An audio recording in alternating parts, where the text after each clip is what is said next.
विष्णु मम हृदय में प्रेरणा करने वाले नाथ, कहूँ महात्मा कार्तिक सिर पर राखो हाथ। जय सनातनी में आप सबका एक बार फिर से स्वागत है। आइए आज जुड़ते हैं कार्तिक मास महात्मा कथा अध्याय 19 से। अगर आपने इस चैनल को सब्सक्राइब नहीं किया है तो प्लीज सब्सक्राइब कर लें। तो शुरू करते हैं कार्तिक मास महात्मा कथा अध्याय 19।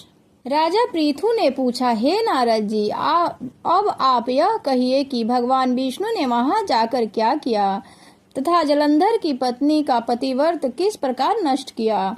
नारद जी बोले, जलंधर के नगर में भगवान विष्णु जी ने उसकी पतिव्रता स्त्री वृंदा का पतिव्रत भंग करने का विचार किया। वे उसके नगर में उद्यान में जाकर ठहर गए और रात में उसको स्वप्न दिया। वह भगवान विष्णु की माया और विचित्र कार्य पद्धति थी और उसकी माया द्वारा जब वृंदा ने रात में वह स्वप्न देखा कि उसका पति नग्न होकर सिर पर तेल लगा के महिष पर चढ़ा है, वह काले रंग के फूलों की माला पहने हुए है तथा उसके चारों हिंसक जीव हैं, वह सिर मुड़ाए हुए अंधकार में दक्षिण दिशा की ओर जा रहा है, उसने नगर को अपने साथ समुद्र में डूबा हुआ इत्यादि बहुत से स्वप्न देखे। तत्काल ही वह स्वप्न का विचार करने लगी। इतने में उसने सूर्य देव को उदय होते हुए देखा तो सूर्य में उसे एक छिद्र दिखाई दिया तथा वह कांतिहीन था। इसे उसने अभीष्ट जाना और वह भयभीत होती हुई छज्जे, अटारी तथा भूमि कहीं भी शांति को प्राप्त न हुई। फिर अपनी दो सखियों के साथ उपवन में गई, वहां भी उसे शांति नहीं मिली। फिर वह जंगल में निकल गई, वहां उसे सिंह के समान दो भयंकर राक्षसों को देखा जिससे वह भयभीत हो भागने लगी। उसी क्षण उसके समक्ष अपने शिष्यों सहित शांत मौन तपस्वी वहां आ गए। भयभीत वृंदा उसके गले में अपना हाथ डाल दिया, उसने रक्षा की याचना करने लगी। मुनि ने अपनी एक ही हुंकार से उन राक्षसों को भगा दिया।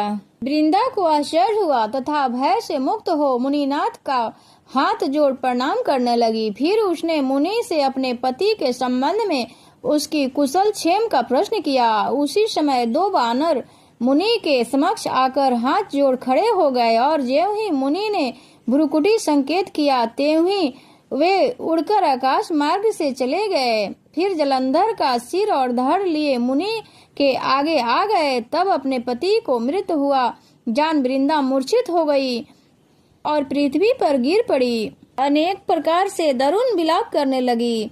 पश्चात उस मुनि ने वृंदा को समझाया। वृंदा ने उस मुनि से पूछा, हे कृपा निधे, आप मेरे इस पति को जीवित कर दीजिए।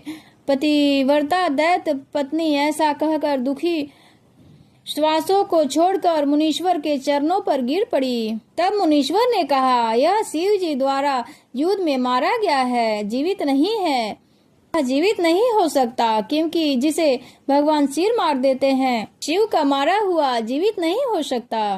परंतु शरणागत की रक्षा करना सनातन धर्म है, इसी कारण कृपा कर मैं इसे जिलाए देता हूँ।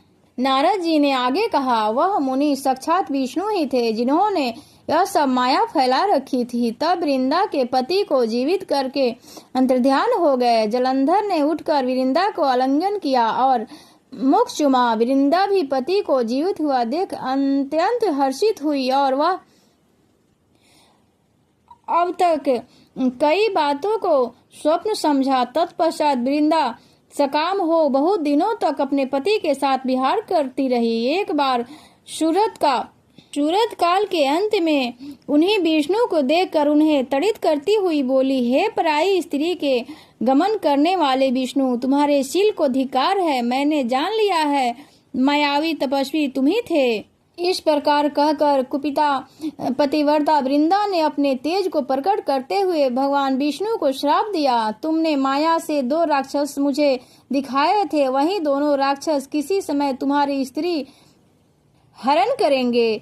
शपेश्वर जो तुम्हारा शिष्य बना है वह भी तुम्हारी साथी रहेगा। जब तुम अपनी स्त्री के वियोग में दुखी होकर बिछड़ोगे उस समय वानर ही तुम्हारी सहायता करेंगे। ऐसा कहती हुई पतिव्रता वृंदा अग्नि में प्रवेश कर गई। ब्रह्मा आदि देवता आकाश से उसको देखते रह गए। वृंदा के शरीर का तेज पार्वती जी के शरीर में चला गया। पतिव्रता के प्रभाव से वृंदा मुक्ति को प्राप्त हुई। इस प्रकार कार्तिक मास महात्म कथा अध्याय 19 संपूर्ण हुआ। इसी के साथ हम अपने वाणी को विराम देते हैं। वीडियो अच्छी लगे तो लाइक भी कर दीजिए प्लीज।